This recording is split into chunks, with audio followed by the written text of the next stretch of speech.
Okay, I think we have a good group here now. Thanks for joining us. My name is Jeff Kanige. I'm the editor of NJ Biz, and we got a great discussion on recruiting and retention planned for you today. We're going to get started in just a minute, but before we do, there are a couple things you should know. First, today's discussion is being recorded. You'll get a link to that recording with an email in the next day or so after we're finished. And we're going to leave some time for questions. If you want to pose a question to our panel, just click on the Q&A button on the bottom of your Zoom screen, type in your question and enter it, and we'll get to as many as we can. Now, it's best if you don't answer anonymously, and you don't have to worry about, ask anonymously, I'm sorry. You don't have to worry about identifying yourself. Your fellow attendees will not be able to see your name. And if you do ask, if as long as we have your name, we can try and get you an answer via email if we don't get to your question today. As I said, we're going to try to get to as many as we can, but I can tell you that this subject tends to bring a lot of questions. Now, it is my great pleasure to welcome our panel and have them join us and introduce themselves.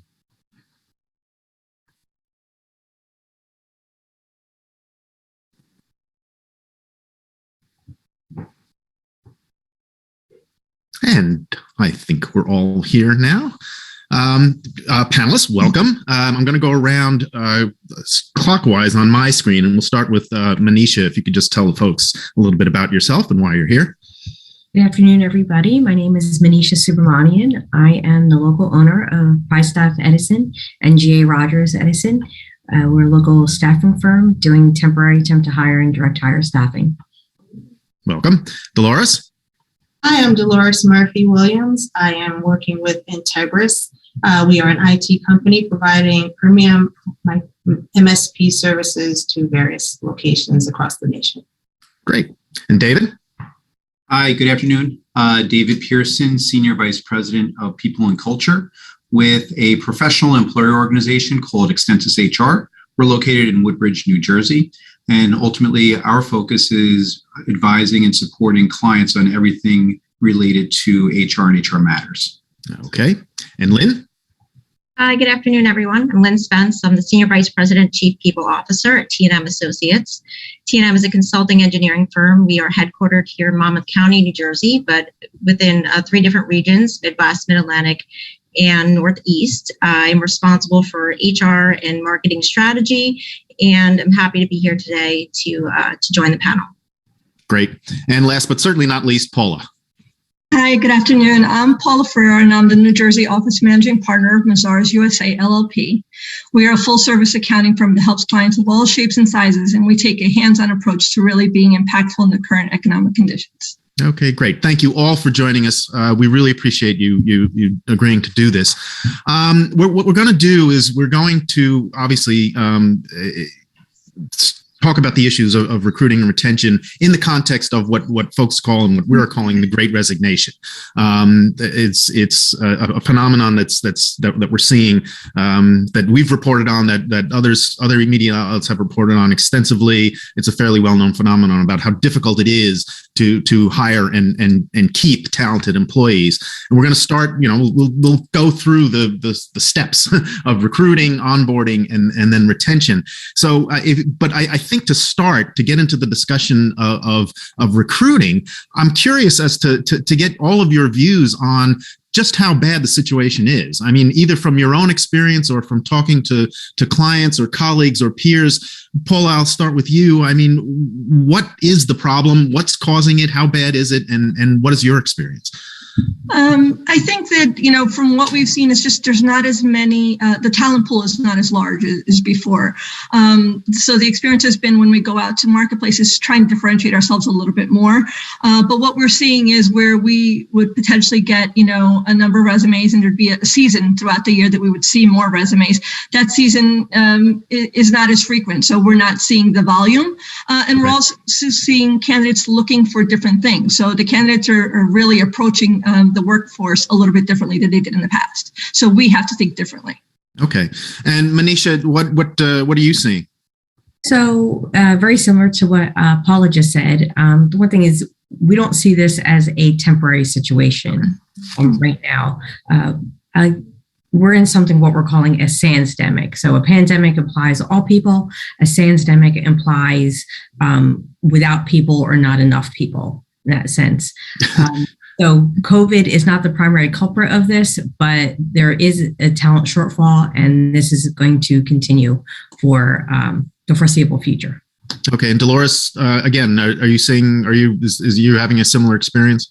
Oh, yes, definitely. I find that remote work has caused a shortage in employees because so many more candidates are looking to work from home opposed to coming into the office. So we have to have that flexibility, but also many people have left the job fields and started their own businesses. So the pandemic has had a big influx on the level of candidates as well as the amount of candidates. Okay, and David, again, this is a real problem, and are you seeing that too?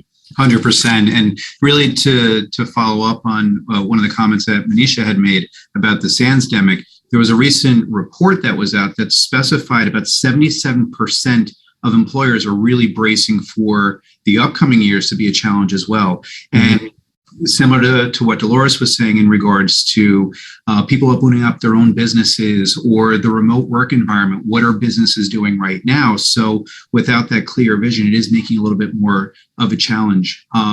Lastly, I will say, specifically as it relates to compensation, total rewards, that's also coming to discussion points when you are starting to attract talent. Okay, and Lynn, again, just to tie this up, what's been your experience? Yeah, I have very similar experiences as all the panelists here. I think pre-pandemic, we definitely were experiencing a shortage of a talent pool and really working hard to attract the passive candidates. I see that even more so now as it relates to especially technical and mid-level employees are the hardest right now for us to recruit. So time to fill positions much longer and harder. We're investing a lot more time and energy and not always resulting in the win or the hire. A lot of times we're seeing individuals use our offers to either shop around or really remain with their existing companies and maybe just get a better compensation package. So there's definitely challenges all around. Okay. All right. Well, you've all touched on themes that we're going to get into in a little greater depth. I want to start with something, and I think Paula was the one who mentioned it, and that is finding a way to stand out. How do you, in this kind of environment, what's the most important things that you can think of that folks in your positions, hiring people who are recruiting and hiring and trying to keep people, how do you build that brand that really stands out, that folks really want to be a part of? Paula, we'll start with you again since you brought it up. What you said you had to try to find a way to stand out. How are you doing it? I think it's the culture in our office space. You know, the best brand ambassadors are your current team, right? So it's really building that culture internally. We've started and we're continued really referral bonuses, but really getting our name out in the marketplace. What we're doing that's a little bit different than our competitors. So it's whether it's just different functions that we're having, or it is just new learning tools that we're having, training platforms, making our onboarding process a little bit more fluid, and just being flexible. I think it is the key thing that we've learned throughout this environment is the need for flexibility to our team, and that there's no one size fits all. Okay. And Manisha, since this is you introduced the term SANSdemic, given that, what are the most important qualities that you think folks are going to be looking for? So right now, one thing I really believe is retooling your current workforce. So try to grow people into positions. When you're looking to hire somebody, we still have many clients that they have to have the bachelor's degree, they have to have so many years experience. So we're trying to work with our clients, have them be a little more flexible, hire somebody for what that person can grow into. More of the soft skills versus having the bachelor's degree or things like that. So that's what we try and educate our clients to do that. Right. And I go ahead. So I'm sorry. Oh, no, I was just going to say that, as Laura said, also, a lot of people are looking for remote work. So if there's any kind of flexibility, a couple of days in, a couple of days home, if that's a possibility, would you try and ask our clients that as well? Okay. Well, I saw lots of heads nodding, so I'm going to give everyone else a chance. Dolores, since Manisha brought you up, what again?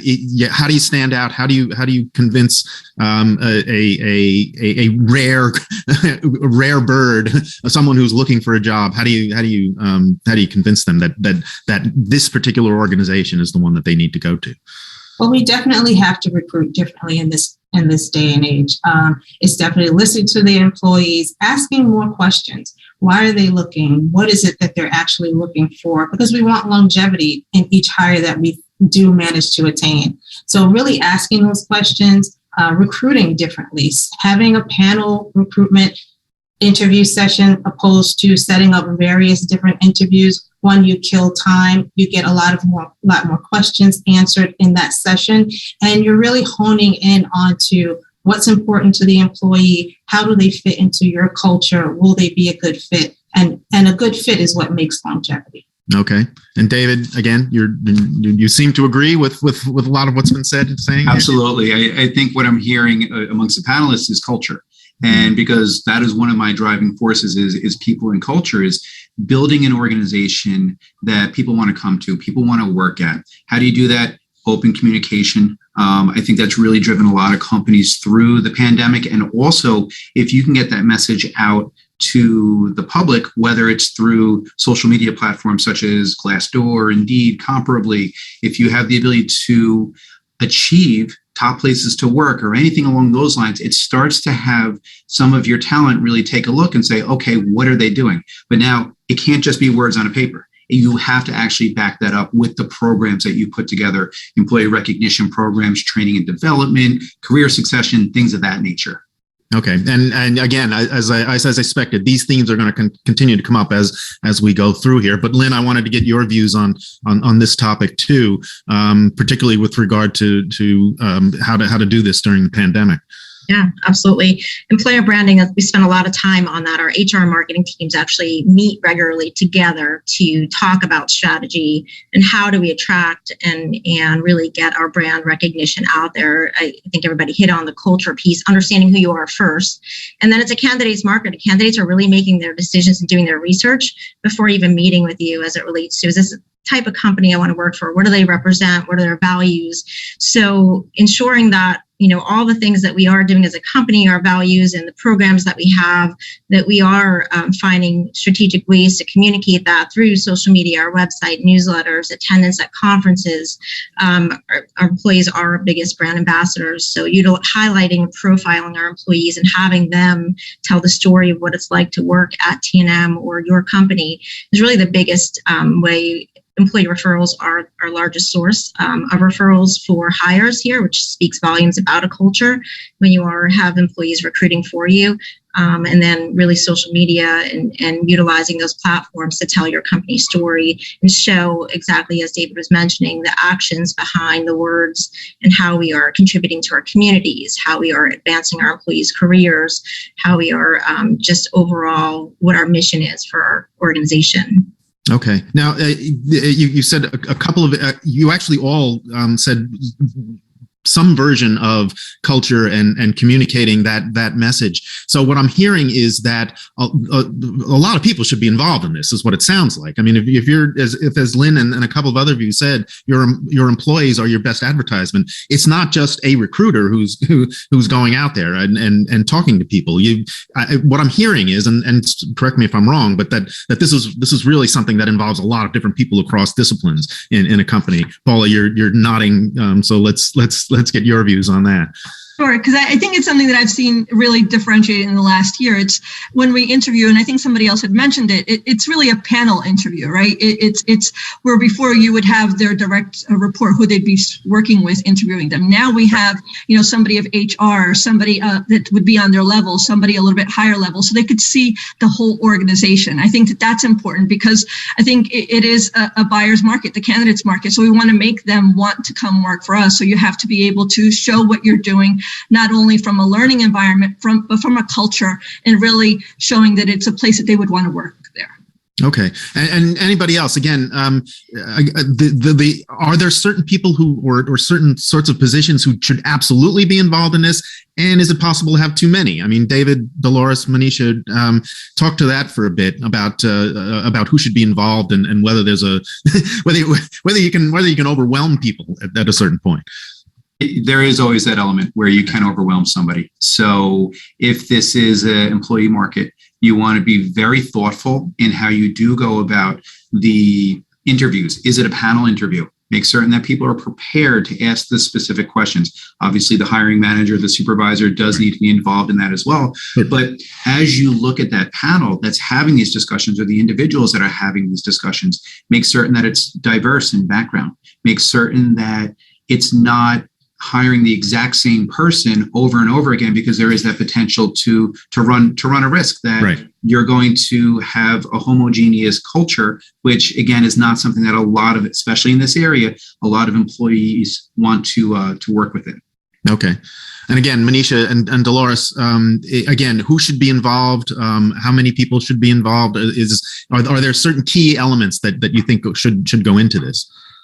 For me, I like to see a variety of people involved in the hiring process. So, of course, you need your hiring manager, but then maybe someone from the department, someone who started as a junior person and has worked their way up, so that the employee can see, or the candidate can see, that there's potential for growth and within the organization, and as well as maybe even a more senior person. Sometimes it's great to have your CEO or your CFO stop in on the interview process just to give their insight on the company as well. That shows the employee, the candidate, that senior management is also involved. Okay.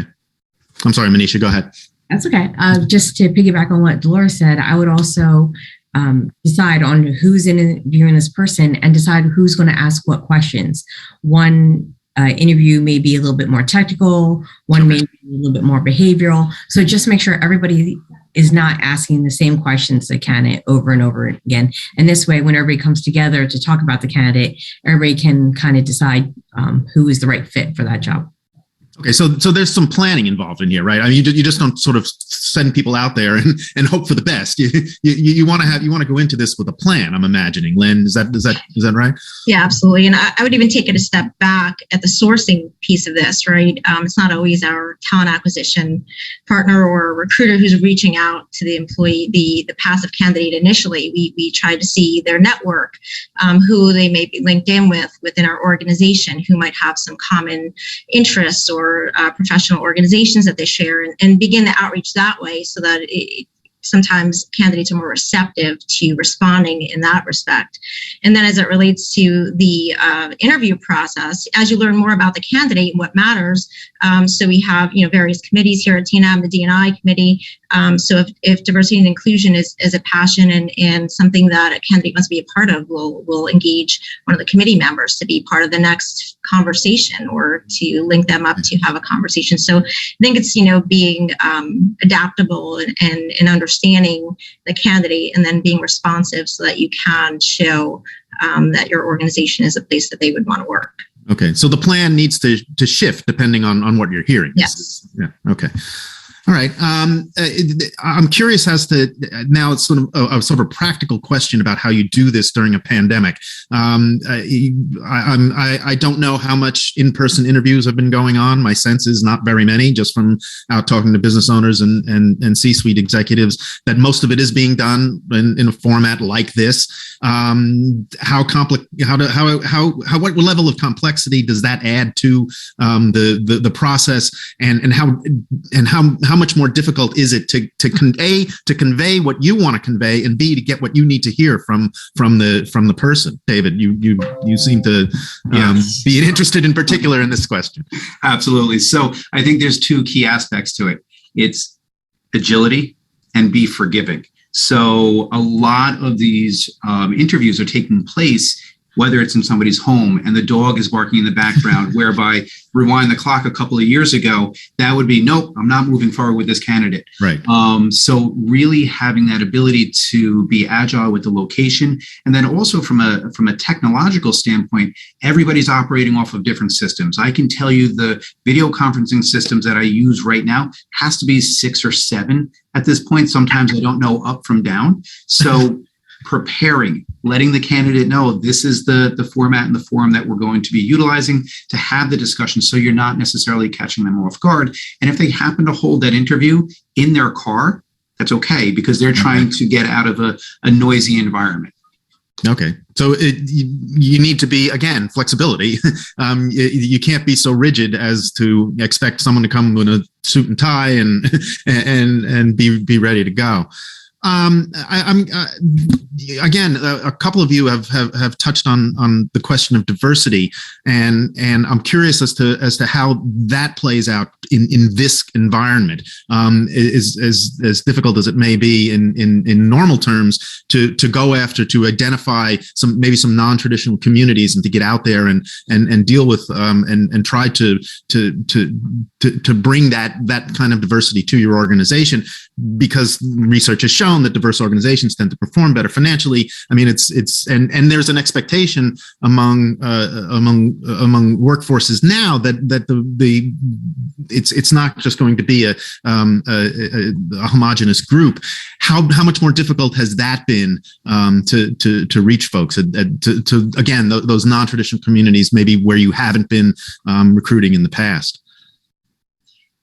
I'll jump in here. I think that you just really have to think a little bit differently, but really it's about being intentional about establishing the relationships. We've expanded, right?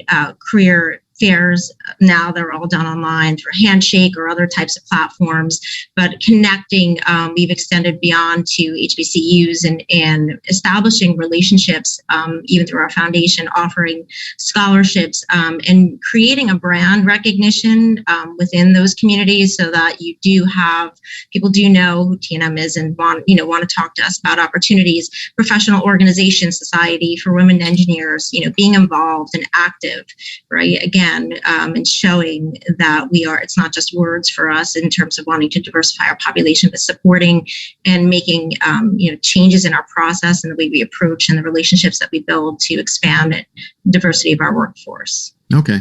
And Dolores, what I'm hearing there is that this process, it can't just be part of the recruiting. I mean, this is something that companies that employers have to do constantly to build their brand in that particular organization. Definitely so.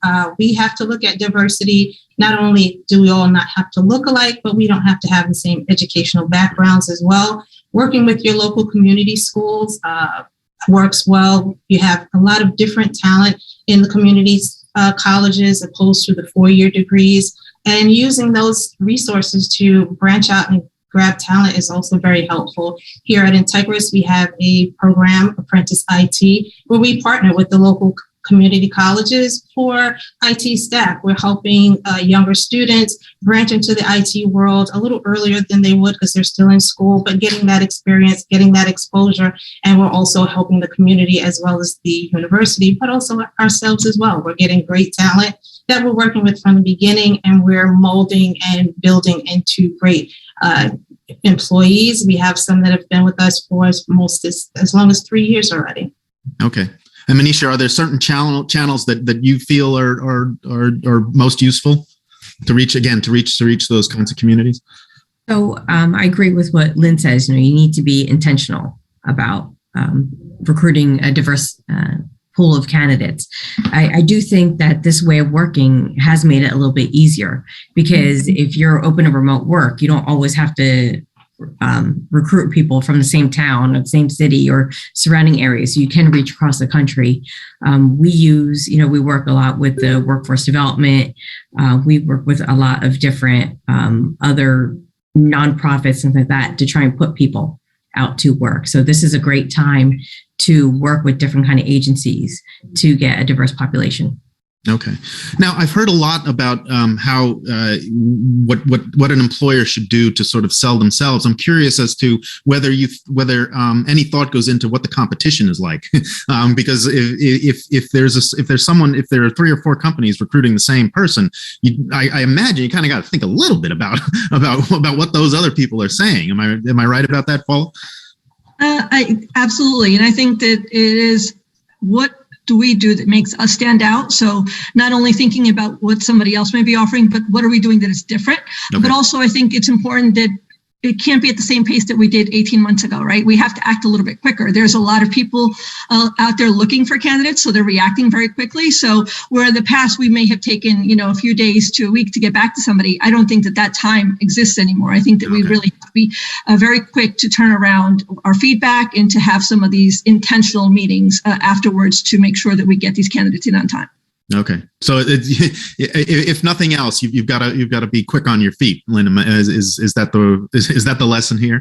Oh yeah, absolutely. We are seeing, we always ask now where candidates are in the interview process, because many are entertaining multiple offers when you're speaking to the candidates. So if you're not acting quickly, making decisions, following up, keeping the candidates engaged, you are certainly going to lose good candidates in this market.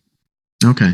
And when you ask those kinds of questions, are you getting what you think are honest answers? I mean, David, how do you again, in an environment like this, how much can you trust what you're hearing from people? Yeah. So, from a case study standpoint with our clients, there was one client that was looking at a front end manager, and their compensation scale was so low. No matter how many times we said, listen, you need to open that up a little bit more, you're not actual to the market. And then they would come back with a benchmarking report. And the benchmarking report is so outdated because it's like car values right now, where we understand what we should pay, but it's really up here. And okay. I think the biggest thing to understand is while you're having this dialogue with the candidates is you do want to take things at face value, because if you start to go in a distrusting manner, that's probably going to be the relationship going forward. But also do your due diligence, see what the competition is paying, see what is alluring those individuals to go to those particular clients or even interview with them. Okay. So it sounds like there's just a lot more work is what you're all talking about. So that sort of stands to reason. Let's move on a little bit here to talk about what happens next. You've managed to do all the things that you've talked about. You've identified a really strong candidate, and you basically think you've got that person convinced. How do you? Is there a certain method or technique to try to get that person over the hump to say yes? I mean, at this point where you're feeling pretty good about the person and you think they're feeling pretty good about you, but you think again you might have some competition. How do you sort of make that last sale, David? Yeah, sure. So I think it was specified earlier where let them have a conversation with their peers. Let them actually feel the organization, see what's going on internally. And then, we're always going to step forward with our best foot. We're always going to say, this is everything that we offer. These are our ratios and everything else to that degree. But be very honest, be very forthcoming. Communication is key. I think if anything has been learned over the last couple of years is there's nothing worse than under communicating, so over communicate. And again, let them kick the tires. I keep using car references, but let them kick the tires, test drive the organization, let them have feedback. This way there is that desire to come in and almost have that best friend at work. Okay. Any other magic words from anyone? I would just add that, obviously in addition to a competitive package, which, is always of interest to candidates, I think giving a glimpse into the future, what their opportunity is, right? Already having that discussion before they start about what their next step could be within your organization for career growth and career progression, really gives, the future thinking and the candidate a feel for the investment in them and the opportunity that lies ahead. Okay. And I'm sorry, Paul, it looked like you were. No, I was just going to say, it's also important to let them know that we're listening to them, right? So anything that they brought up, anything that they said that they wanted, was a concern to them, the fact that if we go back and reassure them that we heard, what they were asking for and that make a commitment to make sure that they're getting it. And that this is a place that is really a listening, that we have a listening ear, that we're meeting their expectations on the onset. Okay. All right. So you've all done a fantastic job. You've got the right person. They've agreed to say yes. They show up either virtually or in person, and now you've got to bring them in. I'm guessing that the retention process really does start with onboarding, and what that process looks like, because that's the first impression that a person's going to get of what it's actually like to work there. Dolores, again, who should be involved in that? How should that go? What are the most important elements of that process to begin with right off the bat? Onboarding is critical. You want to try to get it 100% right from the door. There's nothing worse than having a new hire start and they're confused. They don't know what to do. They don't know where to go. So you want to engage them immediately, day one. You want to greet them. You want to make sure that their work setup is accurate, it's working. They know what to do. They partner with someone within their department who can kind of show them the ropes and keep them going. Meet with HR, talk about policies, procedures, talk about benefits, and engage them. But not only just for onboarding purposes of the first day. It's something you want to do throughout the year. You want to have continuous follow-up. You want to make sure that the manager and the employee are having the necessary conversations so that the employee feels like they're partnering with the company and not just out there on their own, that they know what to do for the first 30 days, 90 days, 180 days, and throughout that first year and on. It's an ongoing process. And I think sometimes employees do drop the ball on it. It's something that is becoming much more spoken about across internet and LinkedIn, and you'll see it everywhere. So that's a really important part of having longevity with the employee as well. It's how you engage with them from the beginning. Okay. And so Manisha, how long should this process last? Does it last for a year? or I mean, how far do you go with this? And again, what are the most important points to communicate at that point? At each point in the as Dolores says, 30 days, 90 days, 180 days. I think it's ongoing. As you know, Dolores said, it is very important to have everything set up. We've actually had clients where the person actually started working in our office because the client didn't have the equipment, everything set up. So we said, have them come into our office, we're ready to go, and then they can join you in person. But, definitely introduce them to a team, make sure they have someone they can talk to.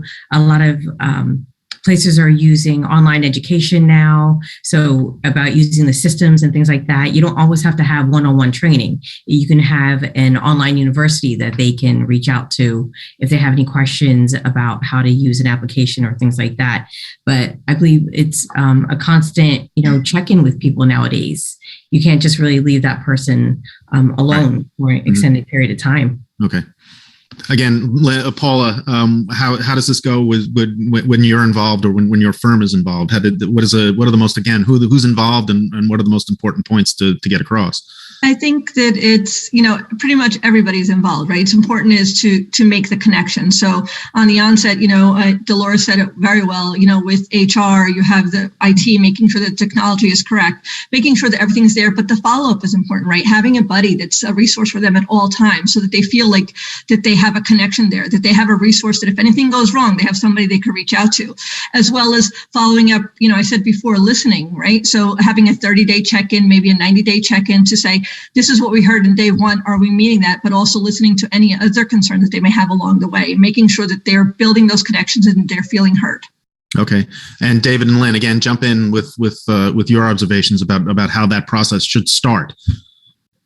We engage early on with the managers, the hiring managers, right, and go through the preparation for the employee start date, and then really have implemented a 30, 60, 90 days. The 30 is with the new employee. We go through a standard set of questions relative to everything from their setup to their engagement. Are they aware of the committees that we have, and try to get them involved early on and integrated into the organization, especially in this remote world, right?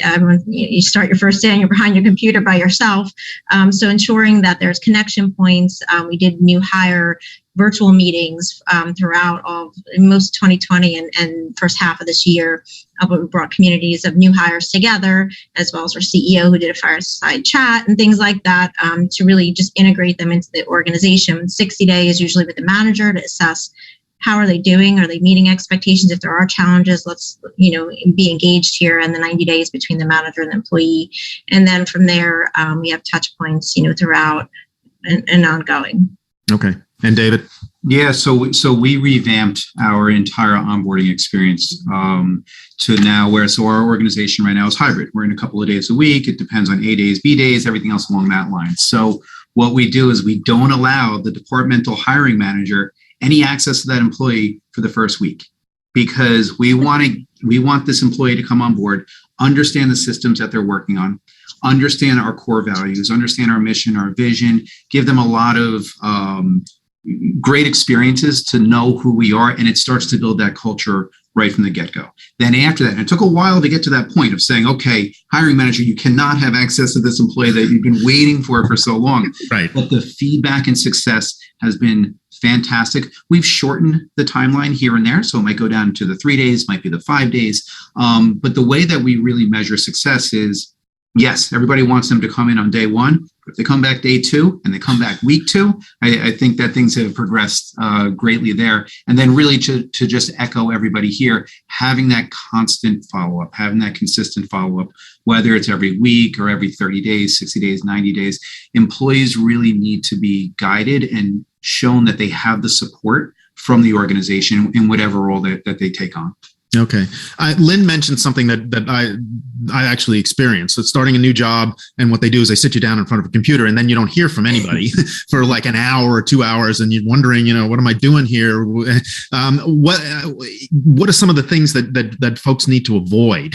I mean, that's one of them. I mean, I'm guessing making sure everything works is another one. I mean, I've had that experience too, where you're sort of given something to do and nothing works. You don't even have a login to get into your computer or anything. What are some of the biggest mistakes that people need to avoid? David, why don't you just continue since you went down, started to go down this road? I'll go down the road of technology, right? So if an employee shows up day one, they don't have a laptop or they don't have an email address or a phone, and they cannot access, I think that is a big mark against the employer. It starts to have the employee question, should I have shown up? And then somebody had mentioned this on the panel, but that buddy system right. works very well. So whether it's a mentor-mentee type of relationship, or if it's somebody just to guide them as to where the cafe is in the organization, or where on the internet can I access the handbook, things of that nature, it settles the new day, the first day jitters that everybody's going to go through. Right. Okay. Lynn, you seem to agree with that. Again, you mentioned the lost person, but first of all, I should mention that it is not my current employer that did this to me.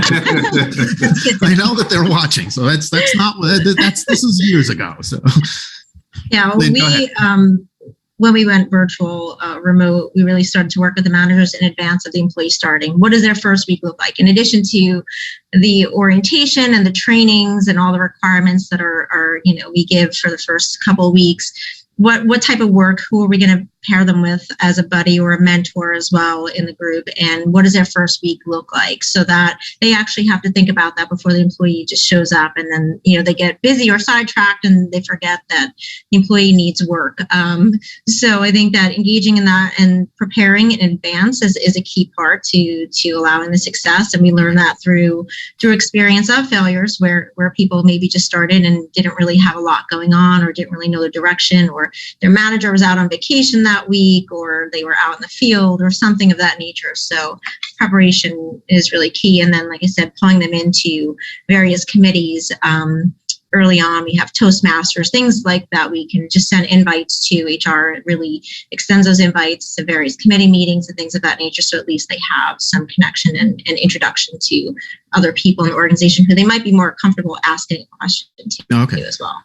All right. Well, that's. I mean, anybody else want to jump in on technology before I move on? I don't want to cut anybody off, because there's the issue of asking questions. I'm also curious about. Again, this is anecdotally personal experience, but I once worked for a very, very large company, and their approach to getting people into the system and integrated was you basically were on your own. You had to ask questions, and if you didn't ask questions and didn't do your job properly, that was on you. Dolores and Manisha, let's start with you folks on how much hand holding should an employer be willing to do, and how much should they just trust the new hire to figure things out? I think Manisha. a lot of hand. Oh, Dolores, go ahead. Sorry. I think a lot of hand-holding is necessary for Okay. the new employee. You don't want them to feel like they're left alone. You don't want them to stumble over information where it's easy for someone to partner with them and just get them acclimated into everything that's going on. I like to have what we call working calendars for our new employees. So they're not only meeting with their manager, they're meeting with their coworkers within their department, also within partnering departments. So partnering departments, meaning departments that they will cross work with as well. So meeting people in those departments as well. So if you don't always immediately have a connection with someone within your immediate department, there could be a connection within someone with the outside department. So there's always someone to go to. And I think the hand-holding is very necessary because, again, you don't want the employee to feel like they're out there and left alone. Right. I'm sorry, Manisha, go ahead. That's Sorry, okay. Manisha. That's all right. No worries. Well, now, especially with remote work, it can be a little bit more difficult because you don't always get those, the physical cues. You can't see the person and how they're doing and what they need. So the one thing I recommend is, if you have a chat set up, just check in with them. Like, how's everything going? Do you need help? Schedule some calls with them, maybe in the beginning, twice a day, 3 times a day if needed, just to make sure that the person is getting what they need. Sometimes a random question can come up and maybe it's just easier for them to chat it over to you. Stepping back to technology, the one thing, and we've seen this with many of our clients, is that the person starting remotely, but they did not factor in the time it's taking to get a computer mailed out to them. So you do have to make sure that, Lynn's nodding here, that you build that time in, that if this person's starting on next Tuesday, you need at least 2 weeks to get that equipment and whatever else they may need out to them to make them feel welcome. Throw in a little gift. Oh, really? Throw Okay. in, a little welcome gift to them. We find that to be quite successful. It makes them feel warm, welcome, and that's what we want. Yeah, okay. All right. I'm Paula. Did you want to add anything to that, or we can? No, I think what we do too is even before they start, confirming the day before they start, having a few people reaching out to them saying we're looking forward to them starting next week, and also confirming the technology arrived and everything is on board so that the next week runs a little bit smoother. And that way they have some connections to, in case something goes wrong. And also we have time to fix something if it didn't necessarily go as planned. Okay. All right. And that actually is a good way to get into the next subject, as we move into the whole issue of retention. You've got your employee onboarded. You didn't make any of the mistakes that my employers have made with me, although my current one is great and they do everything right. Are there certain things that you need to be looking for early on that might suggest that you might have difficulty keeping this person? How do you identify those risks? A risk, for lack of a better term, a flight risk among your talented your most talented employees. David, what should you be looking for as the person settles in and begins to sort of do the job, and you realize you've got someone that you want to keep? Absolutely. So, there's disengagement and there's presenteeism. So you have an employee that's just going through the motions. And if they're relatively new, there's something that's amiss. Is it the manager? The way to really measure that is you can have weekly pulse surveys. You can have skip level interviews. You can work off of EMPS or employee surveys. What I find is important is that constant contact and that constant communication with that employee, because again, you had so much effort and time bringing this employee on board. The worst thing you can do is lose them within that 30, 60, 90-day period. Right. And if you're specific with that plan and there's targets that are being missed, well, maybe it's time to recalibrate that. So again, that's more, that goes in line with the hand-holding, but ultimately looking for whatever that feedback loop is that will provide you this information so you can act accordingly, especially within an HR way. Okay. So Lynn, what sort of question should you be asking? I mean, is it just as simple as how are you doing? Everything okay? I mean, are there certain things, certain ways to draw people out? That, because I mean, then the flip response is going to be, I'm fine, everything's okay. But I'm guessing that you're all going to want to get a little bit deeper in that. Yeah, we ask questions around, yes, how you're doing, but who's been the most helpful for you on your onboarding? So that gives you kind of an indication of who they've made a connection with. So you can also gauge from the feedback shared with that individual how the person's doing. We ask if their managers how often they're meeting with their managers. So we have people who say, oh, we're speaking daily, and others that say, well, I spoke with them on my first day, but I really haven't heard much, here or there, but I do hear from so-and-so in the group. So understanding the communication or the connection points with their manager, asking if they've started to talk about their career progression. I know it's like so early, they're just onboarding, but really, again, trying to create the vision for the new employee as to how they fit in and where they can contribute in the organization.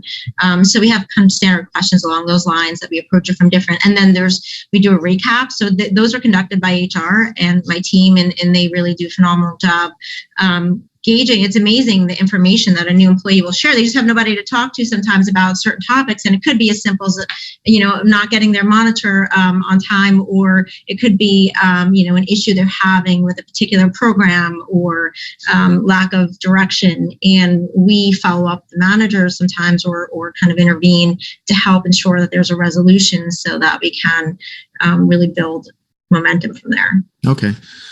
Dolores, how deeply should a manager probe? Should a hiring manager, who should be doing that? And what do you do to sort of draw somebody out to make sure that you have a real good sense of how that person is feeling? I think it's a shared effort. So between the hiring manager and HR, we should be able to gauge where this employee is within their first 2 weeks, 90 days, etc. For me personally, I like to meet with the employees. I like to ask, what is it directly that you've been doing? So I know that, are they touching on some of their key indicators for their position?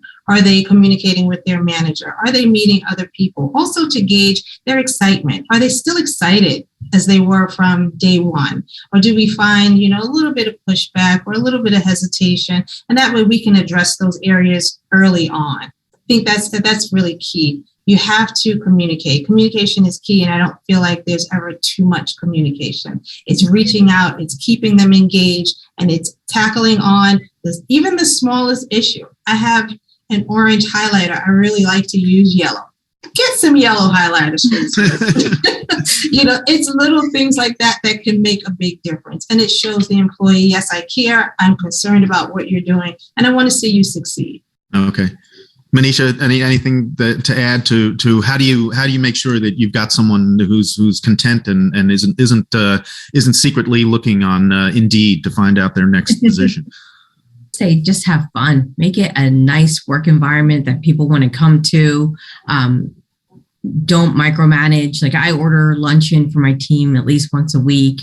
Just it gives us a chance. We may sit together, we may not, but it gives us a chance to get to know each other a little bit more personally, see if things are going on in someone's life. But I would just say make it be human.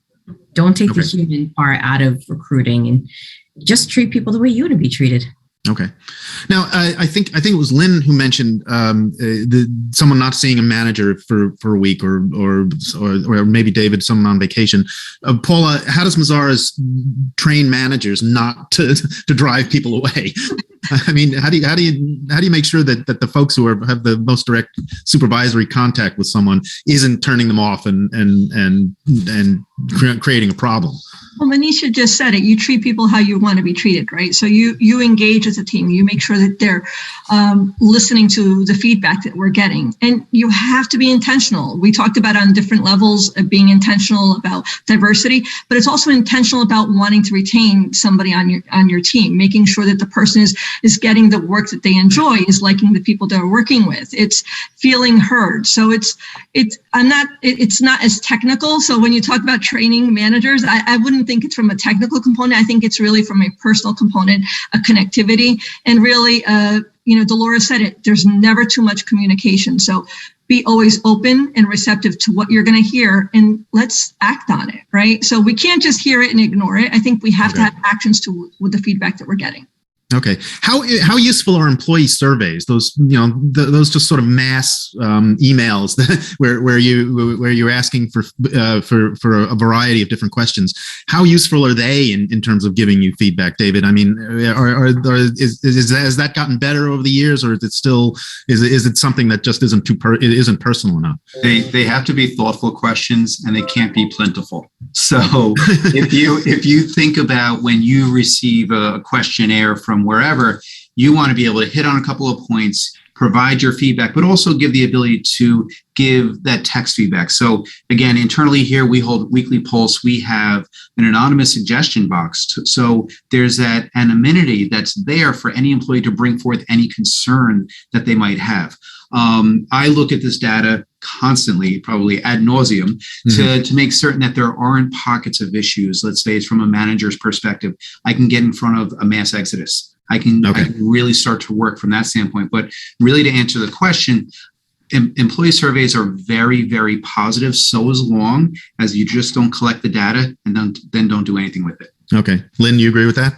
Yeah, I think it's really important if you're going to ask for the employees to take the time to give their feedback, that you are going to really, they see that you're receiving the feedback and implementing maybe improvements or ways to just improve the work environment. I think that's a critical, I agree completely, David, critical component of asking. Otherwise, they're just going to not answer it or not answer truthfully, or just, not really put the effort in the next time. And they are great sources of just general, feedback in various ways that you're doing in the business and assessing where we can improve, whether it be in communication or compensation or any other area. So, okay. Well, what I'm hearing then from the two of you, and Manisha and Dolores, I'm interested in hearing from you too, is that that's sort of more of a 30,000 foot tool where you're getting an overview rather than a sort of granular view of what's happening at a person's desk or in their work life. Manisha, is that really where they come in?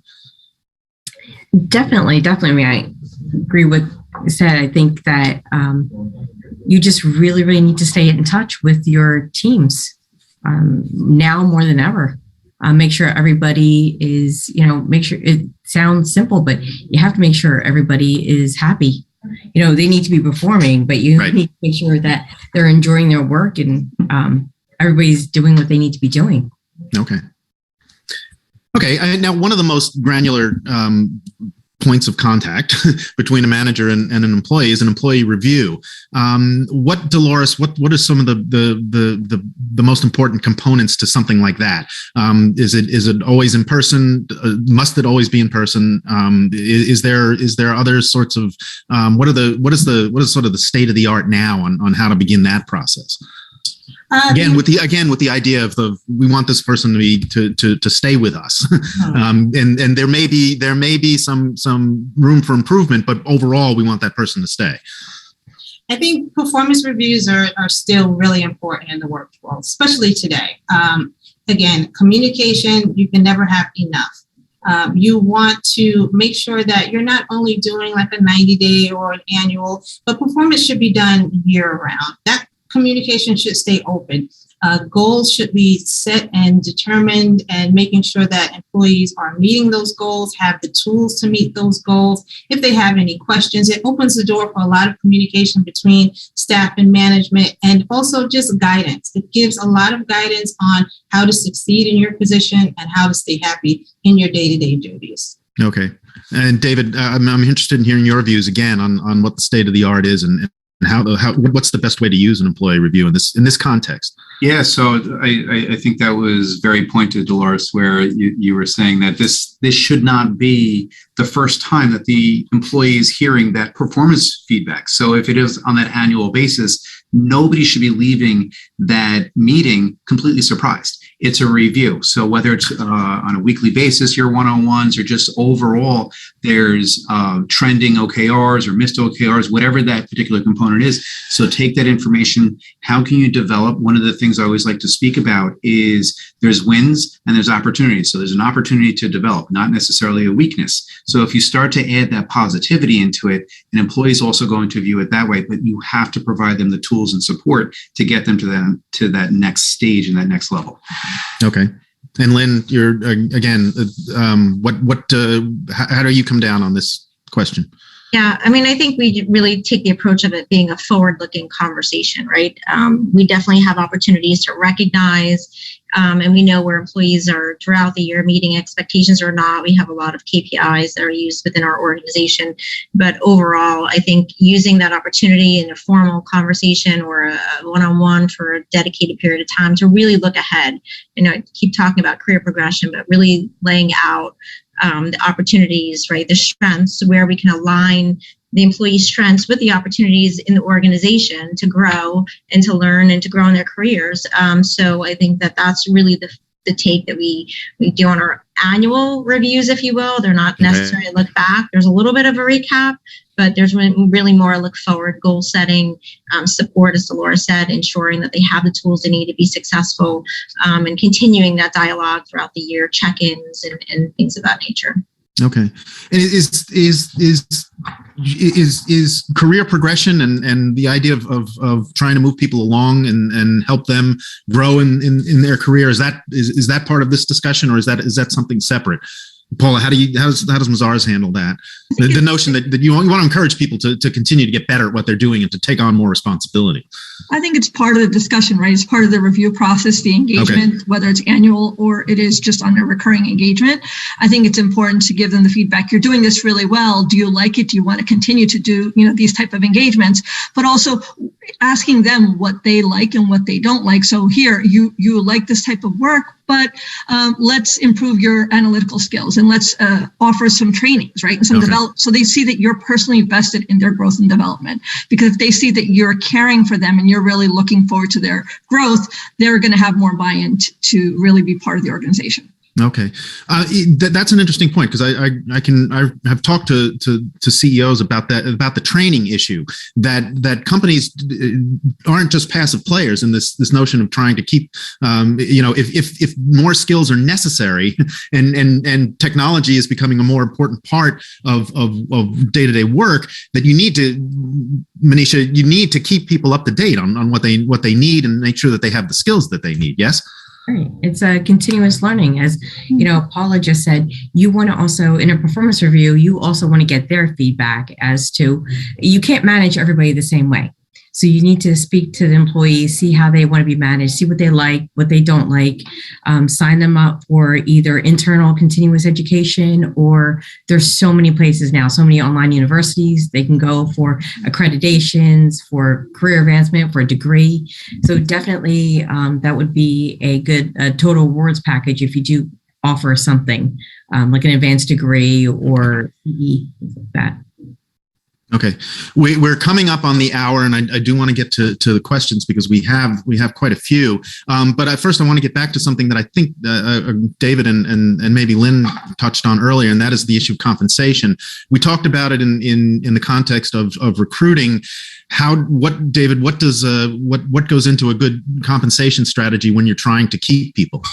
Sure. So, Greg, it's the total package. So you want to be creative with it. Yes. Base rate is extremely important, and you want to be competitive there. But what else? There's always the what else. What does your benefit program look like? What does your time off program look like? What is your holiday schedule? Everything starts to come together, because ultimately you're looking for this employee to join your community. I don't like to use the word family, but they're joining your community because it's very diverse, and there's different reasons for people to join. When you are building out your benefit program and that total rewards package, you have to be multi-generational. So you can't just focus in on one generation, or you're not going to attract or even retain that other generation that may not necessarily see any rewards within that particular benefit that you're offering. Okay. And Lynn, your thoughts on this issue? Yeah, I mean, I agree with everything David said, and really looking at it from a total comp, we really have been driving home the philosophy of total compensation. It's not just about base pay. You certainly need to have a competitive base pay, but what are the other ways that we compensate and reward employees? We started a couple of years ago issuing total comp statements. They're definitely a lot of work for my team, but certainly give the full picture as it relates to all the different from spot bonuses to year end to the medical benefits to the paid time off to all the different types of things that are pretty standard, but when you really put them together collectively, right, it really adds up and it gives the employee the full picture of the investment that the company is making. And I would say also, just don't forget about your existing employees. We are in this market where we're having to maybe pay a little bit more of a premium for talent and signing bonuses. I know we're seeing a lot more of those this year than we've seen in the past, even at lower levels, but ensuring that we are moving our existing employees along, right? Some people kind of get stuck in a role or a position and we forget about it, or unintentionally aren't moving them along from a compensation. Always be benchmarking your roles each year and positions against the industry, and ensuring that your existing employees are paid accordingly and competitively. Otherwise, it doesn't feel good when somebody gets an offer for $20,000 more and then we're willing to counter them with that $20,000. I mean, what kind of message is that sending? Okay. So communicating that total, again, the total compensation is I was going to ask that very question about how important that is to make sure that that employee understands all of what goes into his or her compensation, not just base salary, but bonus and benefits and things like that. That's still a thing. Yes. Yeah. Okay. All right. Let's see if we can get to some of the questions that we have. Okay, this one. How are companies thinking differently about college hiring versus skilled professional hiring for recruiting? Are companies having better success at hiring recent graduates? Anybody care to tackle that one? Sure, I'll jump in there from our recruiting services standpoint. And this kind of goes in part with what Manisha was saying earlier, where opening up the channel. So if it's a skill set that you're looking to acquire, that's what you want to focus in on. It doesn't necessarily mean somebody has to have the bachelor's or master's degree. Now, there are specialty architecture or engineering where that is a likelihood that you need that degree. So what we have found to be very successful is advising the clients to really open up what their requirements are, or even reduce them slightly so you start to build different skill sets coming in the organization. And it is that cross-functional skill set that you might be looking for to fulfill that role. Okay. Anyone else? All right, we'll move on then. The DEI initiatives are always a big topic of discussion. We have that experience whenever we do these kinds of things. How are you finding that a company's DEI initiatives are influencing candidates' decisions? Is it equal to the flexibility and remote piece, or more important, or equally? So, what are you all hearing from candidates about diversity, equity, and inclusion in terms of their decision making?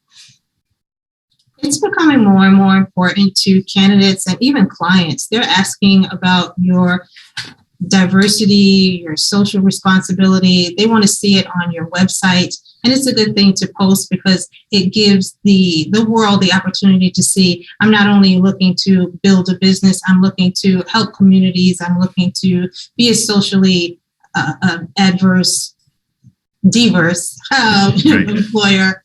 And it's very helpful, but it is coming up more and more, and not only from the candidates that's looking to join companies, but also even from clients that are looking to do business with you. Okay. Paula, I'd like to get your views on that too, because I was talking to one of your peers in the profession about how difficult it had been for them to find a diverse and recruit a more diverse workforce, in part because of the challenges and the training that's required. What is your firm seeing, and how important is it that in terms of what you're hearing? I think it's very important. I think it's thinking a little bit differently. We talked about it earlier. It's being intentional. So whether it's at colleges, in some of our internship programs, making sure that we're really going out to whether it's STEM, the accounting profession isn't one that it was in the past, right? So there's a lot of advisory work. So it's not your traditional accounting candidates that we're looking at, but it's also what we're offering, right? It's, I think, Dolores, you just touched on it. It's, our volunteer programs, so we have volunteer days, doing things that people know that we are doing something differently, that we're thinking outside the box, we're making an impact, being impactful to our employees, but also to the environment around us. Okay. And this is a question, again, I'm getting the sense that a lot of our viewers are trying to take the temperature of who's out there and what they need to hear. considering those looking to make a move, how important are generous benefits compared to a modern, cool office environment? Again, it gets to the point with what do people really want? Do they want a really super healthcare plan, or do they want to work in a place that looks super cool? David? Yeah, the reason why I'm laughing is because for the most part, most people are either fully remote or they're working in a hybrid environment. So if they want that cool environment, that's on them to build out their office or anything along those lines. So I would always lead down the road of being all encompassing, focusing in on your total comp, your total rewards program to ensure that it does encapsulate everything you are as a business. So it's very important, because in this competitive market, that is something that's going to lead. If you have a cool office, that's great. Right. But the thing that's going to really make people decide is package versus package. Okay, and please, and just all in general. Again, what are you hearing about what? Because I'm sensing that that everyone really wants to know what's going to work, and what's most important to work when they're trying to convince somebody. Paula mentioned this before, like the differentiation. I think there's a standard, right? In order to be competitive, there's standard benefits, there's standard offerings that everybody has to offer in order to just compete in general. But how do you differentiate your organization and the things? And it is unique to your culture and who you are as a company. So you really got to understand that not just from what the vision of the CEO says, right? It's about what the employees feel, how they feel coming to work each day, what's important to them.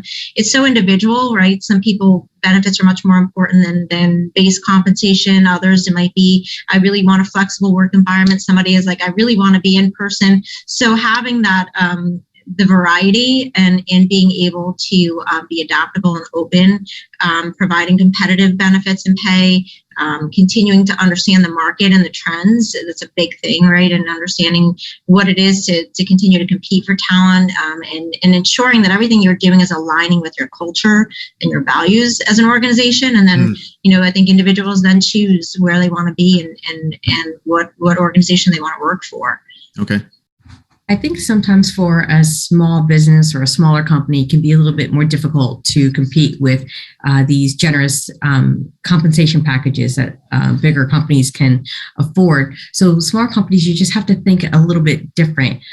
For example, some companies move towards unlimited vacation. I'm not saying you have to go to that level, but you can. That's probably one of the more cost-effective ways, a benefit that you can offer are more vacation days to somebody, because people are going to make up that work, whether they stay late to finish it beforehand or come back after. They are going to make it up. So smaller firms, you may not be able to afford the big salary or the bigger bonuses. So you just have to think, as Paula said, a volunteer day, do something a little bit outside the box to attract people. Okay.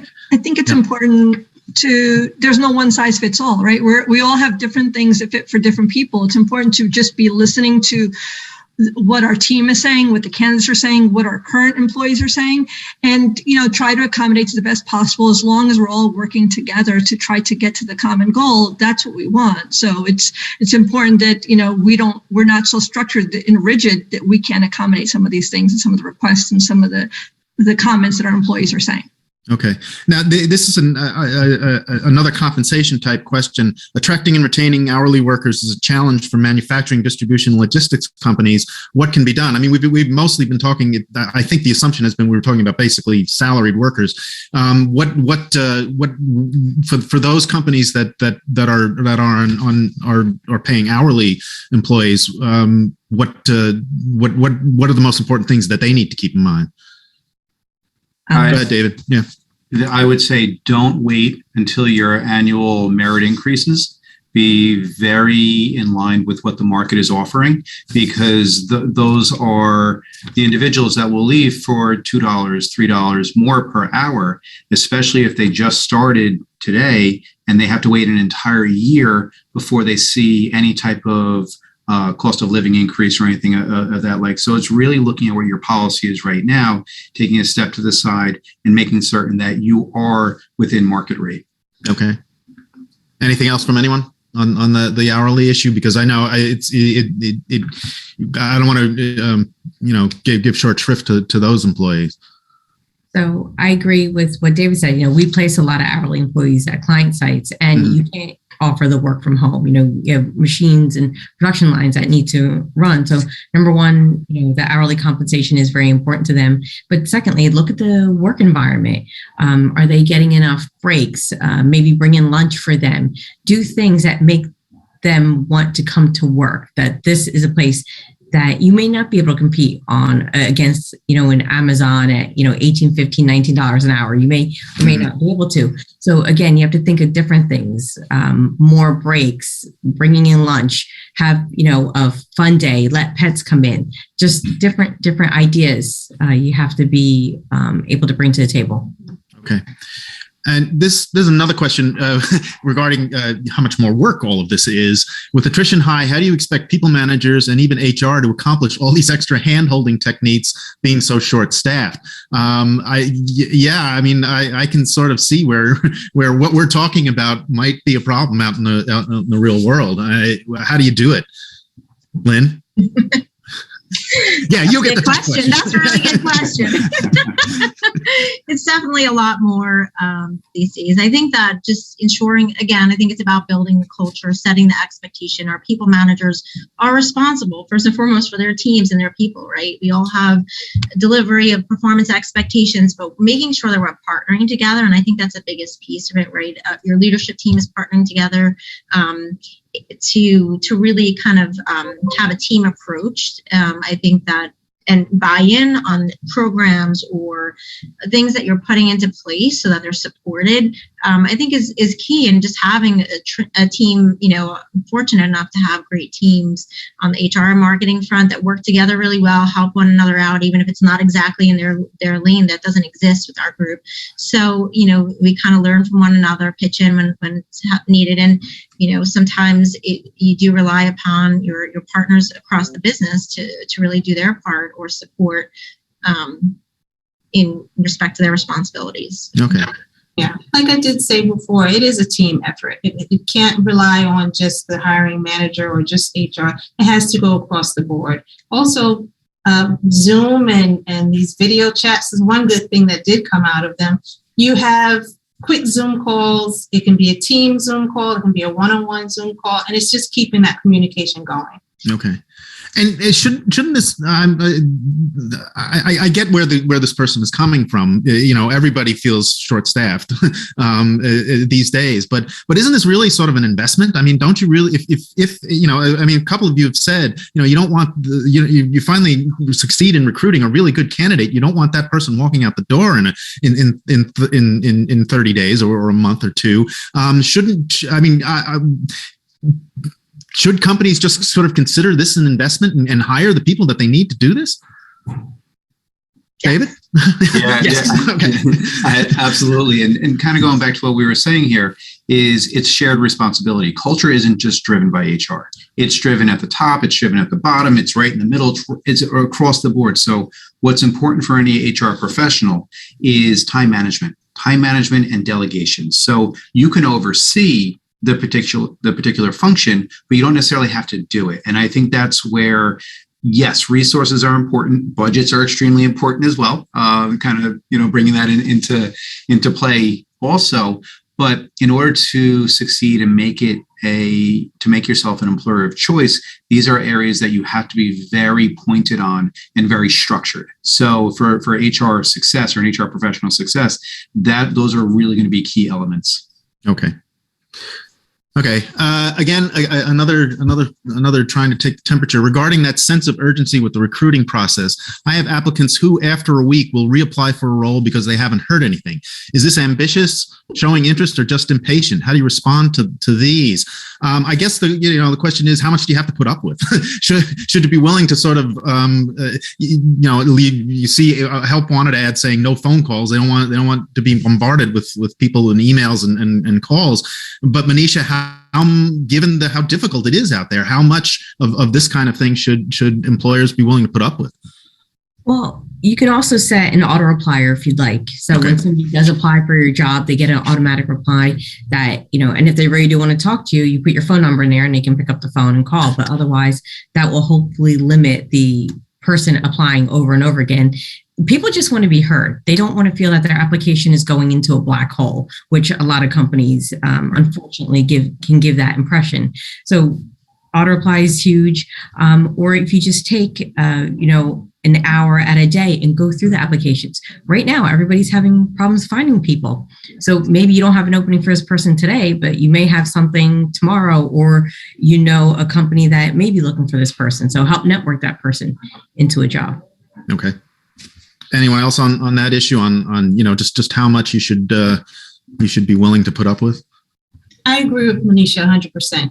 I love the idea of someone taking the initiative to make sure that they're heard and seen. Don't let that person go. Have a quick conversation with them, find out what they're looking for. If you don't have something for them today, make them part of your candidate pool. You'll have something for them tomorrow, hopefully. But I think in this shortage of candidates right now, we can't afford to let any of them go by without at least having a conversation. Right. And it seems to me, back in the day, you used to be, when you were out looking for a job as let's say a recent college graduate, you were told to be, or advised to be aggressive and to show interest and to make sure that the employer really understood that you were interested in this job. And that hasn't changed, Paula. Is that correct? No, I don't think it's changed at all. I think, as a matter of fact, it reinforces it, right? You want to be aggressive, but a lot of times you don't have to be as aggressive, because if you are reaching out in the communications area, you're managing those expectations from the onset. Hopefully you don't need to be as aggressive, because the pool is less than it was. So they're being reached out to more frequently. Okay. And here's a question again that was submitted before on again how do you get people on the same page, how to change the mindset of managers who don't see a need to change employment practices to attract a younger generation. This touches on a couple of different issues. Number one, the changing demographics, and number two, how do you get people on board with doing all the kinds of things that you're saying you're doing, the hand-holding, the communication. What's the most important thing to getting people to think the way that you want them to think, David? Yeah. So Stephen Covey, he specified, think with the end in mind. Right. So if you start to shift your managers to focus on the goal, not necessarily on the task being executed, that will really reap a lot of rewards. And going into this virtual and remote environment, I think that really started to force managers to move into that mindset. So It's something that has to be reiterated by the organization, but also, again, let's throw one more thing onto HR's shoulders. HR has to follow up and train and develop those managers to understand those particular skill sets that have to be adopted in today's workforce. Okay. So that kind of resistance, how is that still fairly common? I've talked about this with people in other kinds of contexts about resistance to change and not wanting to understand that things are different now. A, it's tough to find people, and B, the expectations of both prospective and current employees have changed rather markedly in a fairly quick period of time. Manisha, what should be talking to, how should you talk to people who are resistant to that whole shift? I think as they said, throwing something more on HR's shoulders, managers do need to be trained on how to interview, how to manage. Just because somebody is good at their job does not mean that they are an automatic manager or a natural manager. So someone in the organization, whether it is at the executive level or middle management, needs to take that person under their wings and show them this is how you manage people. And especially in today's changing workplaces you brought up, you do need to understand the wants and needs of the different generations and focus on that. Focus on growing that manager. Mm-hmm. Okay. Anyone else on that question? I'd just like to say we can't ignore what's happening out there, right? So as much as we're reluctant to change, the world is changing, the environment is changing. We're all on this Zoom panel today. We wouldn't have been on it 2 years ago, right? So it's kind of making the awareness. David said, I think with the end in mind, but saying if we don't change, what happens? But sometimes when you rationalize and you really bring that to light, saying that if we don't change, what's going to happen? Because the world is changing around us, people are more aware and more open to modifying some of their behaviors. Okay. All right. Okay. This is another sort of practical question. A lot of my clients are obsessed with the applicant tracking systems. Do any of the companies on the panel use the ATS to source applicants? If yes, do you think the technology unintentionally discards quality candidates? I think a lot of candidates might have the same kind of question. Anyone? Yep, sure. So we do. We use one internally. Okay. We use one with our clients. We also offer it out to our clients as well. It really depends on the parameters that you put into the system. So if somebody's being very specific about a particular role, your candidate flow is likely going to be much less. But a lot of the systems have the capabilities to configure. So as long as you keep it open off of everything that we've discussed today, that will really open up again that candidate flow towards you. But ATS, to kind of go back to what you were saying before, you have that candidate that applied. This really controls it a little bit better. So back to that time management, now you have technology that's assisting you to get the right candidate flow in. Okay. Anyone else have experience with automated tracking? If not, we will move on. Let's see. I think I had another sort of practical question here. Well, this is sort of related. How do you weed out bad resumes right away? And how do you get people to come in when they say they are coming in? I've actually heard that quite often in my conversations with business owners in particular, about people who say they're going to come in for an interview and then just never show up. They ghost you. Again, how much of that do you need to, Lynn, do you need to put up with? And how do you get people to actually follow through and come and talk to you, or get on the phone, or get on the Zoom, or do something?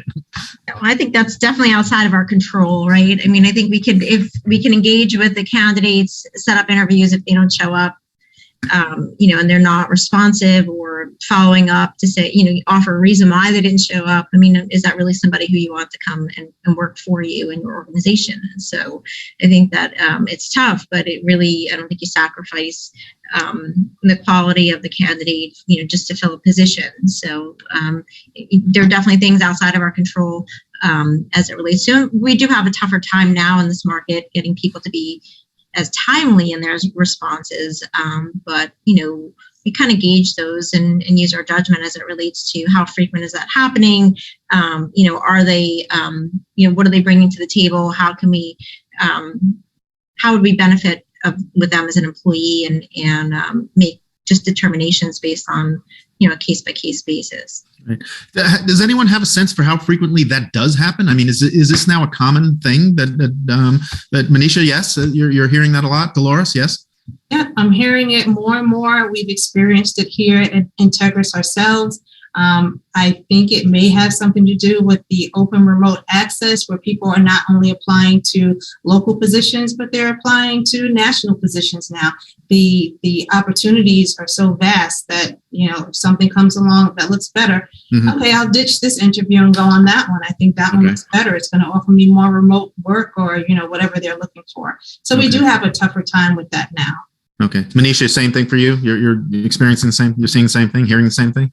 We are, but we also do try and minimize it. For example, if one of our clients, if we present a candidate, we don't want the client to set up the interview 2 weeks from today. We try to get the interview set up faster before the candidate goes off the market. And secondly, we stay in touch with the candidate. Like, we will text them, we will call them, we will email them. We don't harass them, but we want to make sure that we are staying in touch with them, keeping them warm, to gauge also their interest in the job.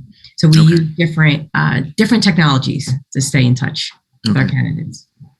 All right.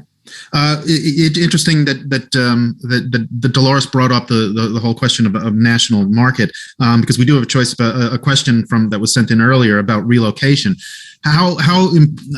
Should companies be less willing or more willing to not require relocation? I mean, if it used to be that, yes, the job was in San Francisco, and if you wanted the job, you had to go to San Francisco. That was just it.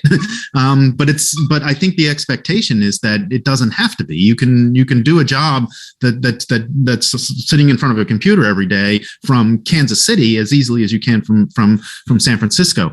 How important is this notion of requiring relocation, and how important should it be? Lynn? I think it depends depends on the position and the needs, right? If it needs a Mhm. regular presence at your specific site, I think that it makes sense to offer relocation. But I think if it's a job that can be done remotely, you have the benefit of widening the candidate pool and the talent pool to choose from, and for applicants, and to not require it. And maybe it's a once a year meeting that they come in for, that the company is, paying for or expensing, the employee's expensing. But I think it depends on the requirements of the role. Very different than before. I think everyone's just has a different perspective now on that you can really, in most positions, work from, or not most, but depending upon the position, work from anywhere. So that's an interesting topic for us, because we're an IT company, and I think everyone assumes, oh, it's an IT company, I can do it from anywhere. But part of our premium service that we provide is being on site for the client. So there are certain positions where we do need people that can actually work locally and see the local clients. So we have a mixture of both. We do have employees that are 100% remote, but then we have some that we need them to be local so that they can tend to the clients. Okay. All right. So location does still matter in some senses. So it's reasonable to require that if you really need it. Right. Okay. Yeah, it's probably an ideal time to rethink how work gets done. Mhm. So agreed that there are certain roles that would require a local presence, but if you look at the grand scale, it opens up those boundaries to start to look into different geographical areas. And then also, I know I keep going back to this, but from a compensation standpoint, identifying what the compensation ratios are within that particular geographical area too. So, there is some complexity that does align with it, but if anything, at the very least, it does open up the talent pool. Okay. All right. We are getting near to the end. I think we have time for maybe one or two more. And I wanted to get to this one because, again, I've heard this a lot too. For small businesses that do not have HR recruiters as a resource, where and how do you recommend they seek candidates in a meaningful way? I guess this really goes to the question of, yes, a smaller company that doesn't have an HR department or can't hire a consultant or outsource it. What do they do? I mean, do you? Okay, go ahead, Manisha. You call us. Okay. hire Manisha. I mean, what I tell, clients or potential clients, if you have the time and the money to post the job, go through all the resumes, screen the candidates, bring them in. If you have that, go do it yourself. Wrong with it. But to this person's point, as a small business owner, you don't have the time. That's where companies like mine come in. We do all the screening and everything for you. So when you get to the interview, you are already interviewing somebody who has been pre-screened for your position and has the skills that you are looking for. Okay. So the point is, go ahead. Yeah. The complexity is so grand. So if you start to think about, we haven't even touched on compliance measures. Mm-hmm. My recommendation would be to partner with some type of HR professional, whether it is through staffing agencies, whether it's through a PEO, whether it's through just consultant agencies. There's a lot more reward than there's a lot more reward because of the risk associated with it. And, that's where, again, take a look at the budget, see if you have that capability to invest deeper into there. Okay. So the bottom line is there is resources available. You should just give it your best shot and call Manisha. Okay. We are just about near the end. And I want to give each of you a chance to offer some final thoughts, either to emphasize something that you think needs to be reiterated, or touch on something, as David said, we didn't talk much about compliance. So please just take a few minutes to do that. I'm going to go around the other way in this time around and start with Paula. Thank you. And thanks everyone for your time today. The final thought I'd like to leave with everybody is really to just engage and communicate often. The more that we connect and listen and be present with our team and their concerns, the easier it is to retain them and to be proactive with what's happening in the marketplace. Okay. And Lynn? So thank you everyone today. I have enjoyed this and fellow panelists here. I think retention is really key, right? And then hiring on top of retaining your existing employees. I read a great quote in an article: the people you have will become the people you need. So investing in your people, training, upskilling, providing opportunities for existing employees, and then being able to grow your organization by hiring and attracting new talent is something that we should definitely continue to focus on. David, final thoughts from you? Sure, absolutely.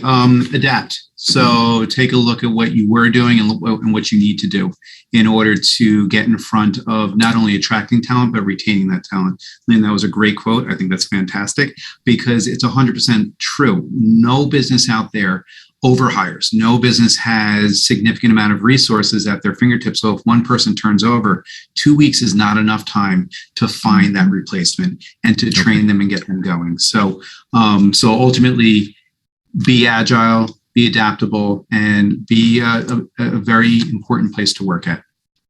Okay. And Dolores? Keep your ears to the pulse of this staff. Definitely, listen to what they're saying. But there's no one single approach. I think we all talked about a lot of great different ideas. I hope everyone gains something from it and implements some of them. Okay. And Manisha, you get the last word.